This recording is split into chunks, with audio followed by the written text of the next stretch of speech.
Alright, man. So as always with this truck, it has been a very frustrating couple weeks. So let's see, where did we leave off? We pulled the trans out of the truck there, and then pulled it apart. The inside was a fucking mess. Someone used, I hope the opening's not too bad. We'll try this. Someone used the wrong snap ring, so it didn't have the right preload on everything, so it cracked the center support and it fucked up the pump, and the inside of the case got all chewed up. So we ended up finding another transmission to put in it. Test drove it, made a few test hits. Everything seems good. So I mean, we lost the trans brake and we lost the manual valve body, but it is still a rebuilt Turbo 400. I gotta get over here so you guys can hear me. Alright, we made it to the track, finally got Goldie here with the new setup. Got the Turbo 400 in it, actually the second Turbo 400. I'll get into that later on. But we got the drag pack on it. Just got here, just got unloaded, letting it warm up a bit. Gonna go get teched in and then check everything, set tire pressures, and start making some passes. He's got the Malibu here, everything's looking decent on that. Pops brought Jack Black out. That has a pretty bad misfire that we think we might have figured out, but probably not. So he's here just to have fun. So we're gonna go get teched in and then hit the lanes.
Man.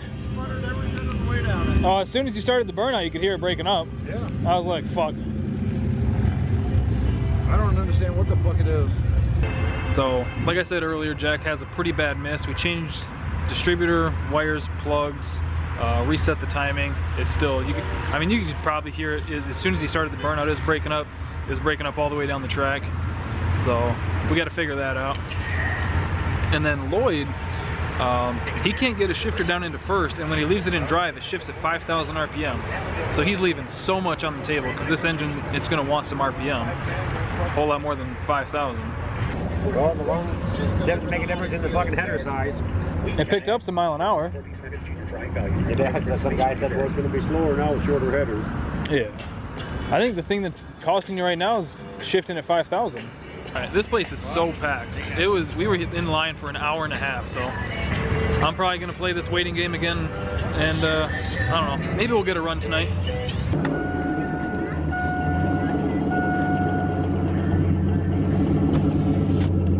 Come on, Goldie.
All right, that is incredibly frustrating. So back to back, the truck went 12-1. I don't remember what the first one was 12-14. The second one I think was 12-11. I don't know, 12-1 something. I know there's gonna be a bunch of people that are like, man, that truck should be so much faster than that. And it would be, except I have not turned the boost up yet. See, the thing is, I don't wanna be the guy to just pound 25, 30 pounds of boost at it and just yeet a rod into space. So I'm trying to optimize the current setup. So I looked at the log, or at least the log for the first one, because it didn't record the second one. That's my fault. I didn't hit the button because there was so much.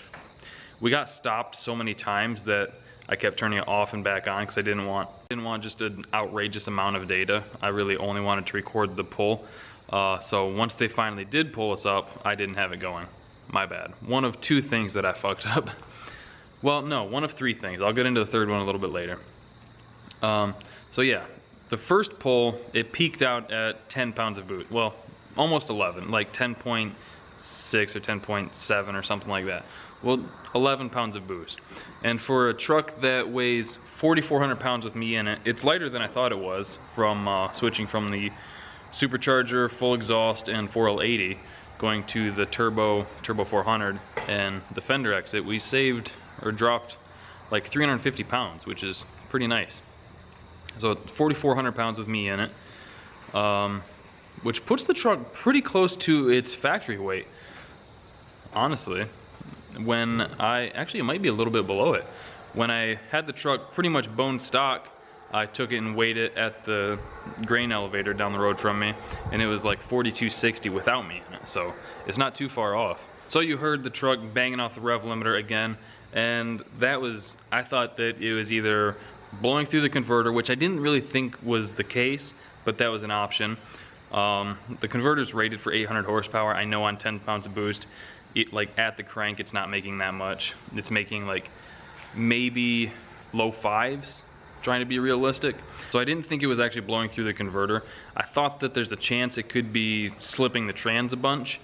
And then when I would manually shift it, and I could only really feel it shift once. So I was like, all right, it's either still leaving in second, like the linkage isn't right and I'm only going down into second, or it's not going into third, something like that. But after talking with my buddy Dick Ham, go subscribe to his channel, by the way. I'll have the link down in the description below. I was kind of picking his brain a little bit because he's had similar issues with one of his cars, and he was like, is it stock valve body? And I was like, yeah. Because I don't know if I've explained this yet, but this is the second turbo 400 that's been in the truck. The one that I initially put in it with the trans brake and the manual valve body, that was good for like 10 miles, and then all of a sudden it started, when I shifted into third, it would lock up, and it would lock up the rear end because of that. It's like it would go into park real quick, which would get real hairy real quick, especially when you're at like 90 shifting into third, and then all of a sudden, and he was like, if it's stock valve body, you need that vacuum line hooked up to it. And when I put this transmission in, I didn't even think about it. It wasn't connected when I pulled the trans out, and we just slammed this all together real quick and didn't even think about it. So he's like, yeah, you need that hooked up, and you'll need, because you'll be seeing boost, the modulators don't like to see boost, so you'll need like some sort of check valve in it. So I was like, fuck, that's probably why it wasn't wanting to shift right there. Because the stock valve bodies, when there's no vacuum to that modulator, they'll shift super late. So I think it was just a combination of that thing wanting to shift super late and me having a pretty safe rev limiter. So it's super frustrating that something that stupid cost me my 11 in this setup. And I know that this truck's gonna be capable of way more than 12.1 or high 11s, but I'm trying to optimize this setup before I turn it up, because if I can't get it right on 10 pounds of boost, what's the point of turning it up to 20, 25, whatever? It doesn't make sense. So I need to get all this sorted in a safe tune kind of way before I turn it up. You know what I'm trying to say? I'm sure there's gonna be a bunch of keyboard warriors that are like, oh, my stock who gives a fuck went 6s in the quarter. Bone stock with a tune. It's like, I don't fucking care, dude. Get the fuck out of here, dude, all right? That's not what this is about. I'm trying to take this, get the bugs worked out of it, which whenever you're filming and putting things out consistently, or trying to put them out consistently, there's always shit shows. So I'm hoping that just getting that vacuum line and the chuck valve in there figures that out, because if it doesn't, to be totally honest with you guys, I don't know, I'm kind of burnt out on the truck. Like, I know that probably 95% of you guys have subscribed because of that truck, so I feel an obligation to keep doing something with it and keep kind of progressing with it. But the truck has been so much effort and so little reward that I'm just getting kind of burnt out on it. So if that doesn't fix it, then I might just park it for a while and work on like the Monte Carlo or the S10 or not the wagon, the RX-7's getting super close. And I shouldn't say super close, but it's real close to firing up.